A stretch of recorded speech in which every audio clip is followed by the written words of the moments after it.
is now part of that. These are private businesses. I don't know if they're private businesses. I know they're credentialing bodies. Credentialing bodies that credential life care planners? No, they credential rehabilitation counselors, case managers, disability management specialists. Did you go through school to become a rehabilitation counselor? My master's is in rehabilitation Okay. and habilitation with a dual major in administration and supervision. When did you work as a rehabilitation counselor? I've been working for a rehabilitation counselor since I started working with comprehensive rehab consultants. Okay, so all of your work as a rehabilitation counselor has been you were employed by comprehensive rehabilitation Correct. counselors. Okay. Who are the clients of that company? Presently, in the last 41 years, all of that. Yeah. Perhaps you could specify. Well, let's. I can be more specific for you.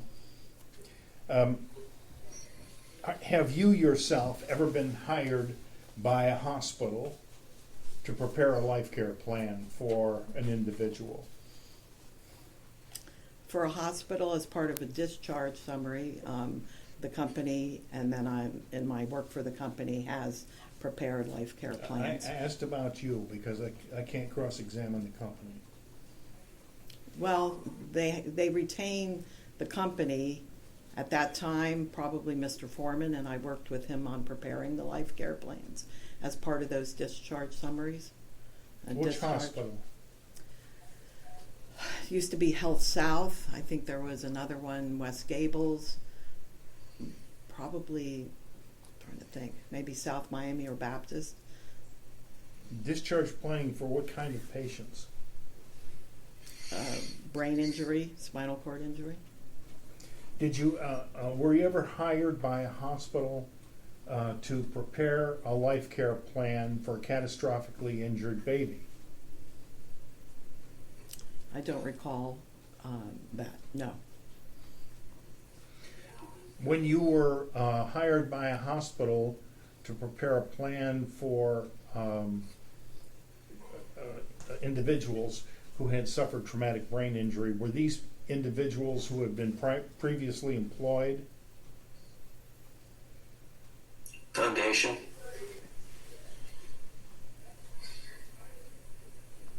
I believe at least one or two of them probably were. It's been many years, so I don't recall the specifics. Have you yourself been employed by any long-term nursing facilities to create a life care plan? No. Have any doctors ever employed you for the purpose of preparing a life care plan for their patients?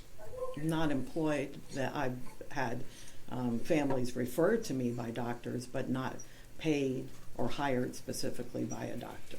What about nursing services? That is to say, home health care agencies or agencies that provide attendant care to people in their homes. Have you been hired by any such for the purpose of preparing a life care plan? I myself have not, no. What about foster care homes, which are devoted to the care and treatment of catastrophically injured babies? Have any of those hired you to prepare life care plans? Not the program itself, no. I have prepared life care plans and had clients that lived in skilled nursing facilities for children, but they did not hire me or my company. What about trustees for special needs trusts? Have you been hired by any trustees for special needs trusts to prepare a life care plan? Yes. Who? I don't remember over the years. I know I remember David Lillisand in Florida prepared some trusts that I worked on life care plans for, but it's been many, many of them, and I don't recall. Ms. Carlos, I'm having a very difficult time hearing you. Can you kind of come forward toward the microphone? Please? Yes, I'll try. That's great. The difference between that, leaning back and leaning forward is huge on my end. So thank you. I don't recall the names. They're trust banks in South Florida for the most part, and Jacksonville, Orlando. I don't even remember the names of them. Are there any, have you been hired by Mr. Howard Lind? Is this Howard Linden? Yeah. Mr. Howard Linden to prepare a report for him? I'm not familiar with who he is. Okay. Have you been hired by any probate courts to establish a special needs trust? To establish a special needs trust? Probate courts, yes, to establish a special needs trust. That's the question. I don't prepare special needs trust. I believe attorneys do that. I have worked on guardianship cases where I was hired to prepare life care plans. By the attorneys? Usually by the attorney or the family. I think there was probably a couple of cases where I was actually requested or retained to do it because the court asked for it to be done, the probate court. That's what I was driving at. Yeah, there's a couple of times I've done that. Of course, the court did not pay me, so the payment came from the guardianship, but it was the probate judge that requested it be done. Okay, I got you. You're familiar with special needs trusts? I'm aware of them, yes, and I have had clients that have had them set up, yes. With regard to minors such as Atlas, do you have an opinion within a reasonable degree of certified life care planning probability as to whether or not a special needs trust is necessary for him? Foreman Foundation, she's not a lawyer. I think it's outside of her scope of expertise. I was going to say I usually am not asked to form any opinion of whether that would be something that would be appropriate for a particular client. I've had clients where, as I said, they have them set up, and either myself or other case managers in our company have prepared plans and have served as case managers where there's a special needs trust. When there's a special needs trust involved and you're working as a case manager, is it important for you in drafting your life care plan to preserve the assets of the trust? Foreman Foundation. I think that the trust officers are usually the ones that are tasked with that responsibility, but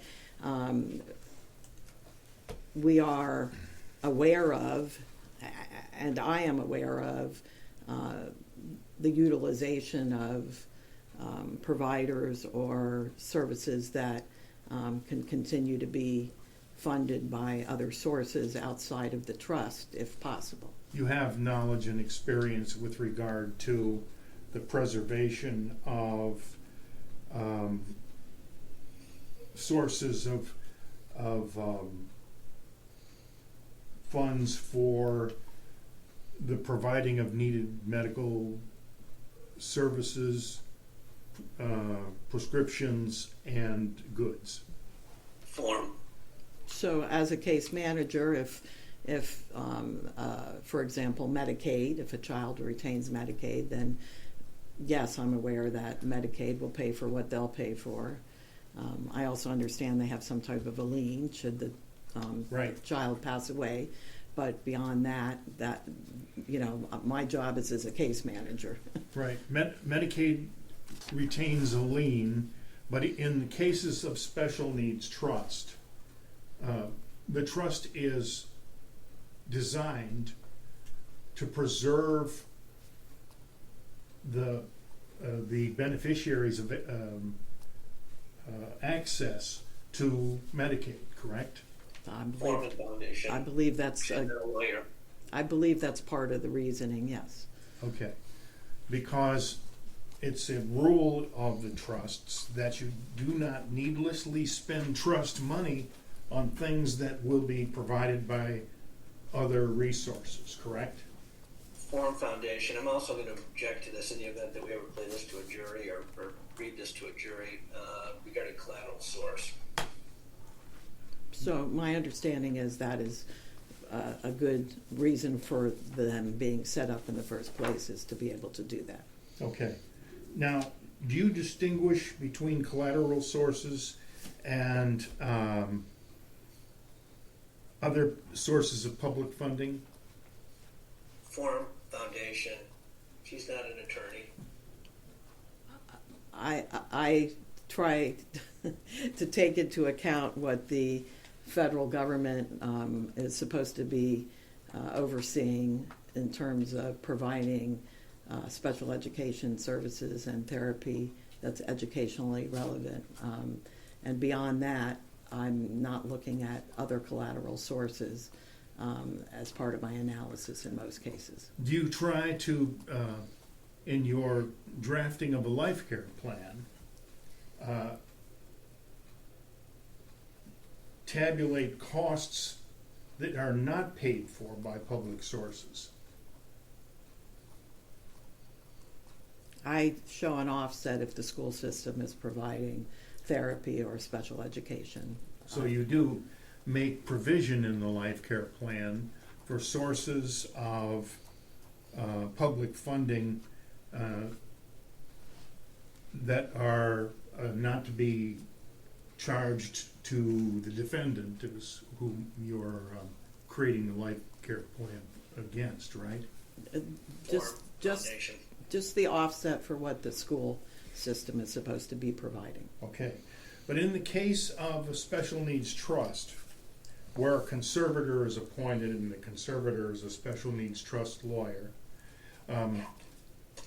if certain services are provided for by Medicaid, do you also provide for that cost in your life care plan? So in a case where we have a client where there is a special needs trust set up, and we're hired, for example, by the family to prepare a life care plan, we will show the offset for what is being provided by those other sources. So there'll either be the copay if there is one, or there'll be no charge if for whatever particular item there is no charge. Did you do that in this case? No. So in effect, to the extent that special trust rules require preservation of the trust assets, and use of Medicaid, for example, you have already put into the life care plan the costs that would be provided by Medicaid, correct? Yes. Forum Foundation. And in the event the special needs trust receives money, then that cost would be double counted. Foreman Foundation. The purpose of the life care plan in this case is different than what it is when I'm hired by a trust officer to prepare one where there is a trust set up. Yeah, but my question was different. If you use this life care plan that you've prepared for Atlas today, and I think we're going to get into whatever iteration of it we're dealing with.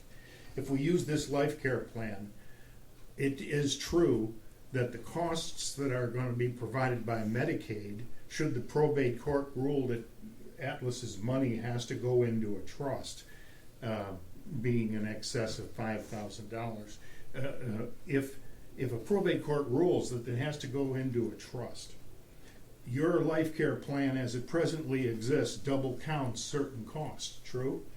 Foreman Foundation.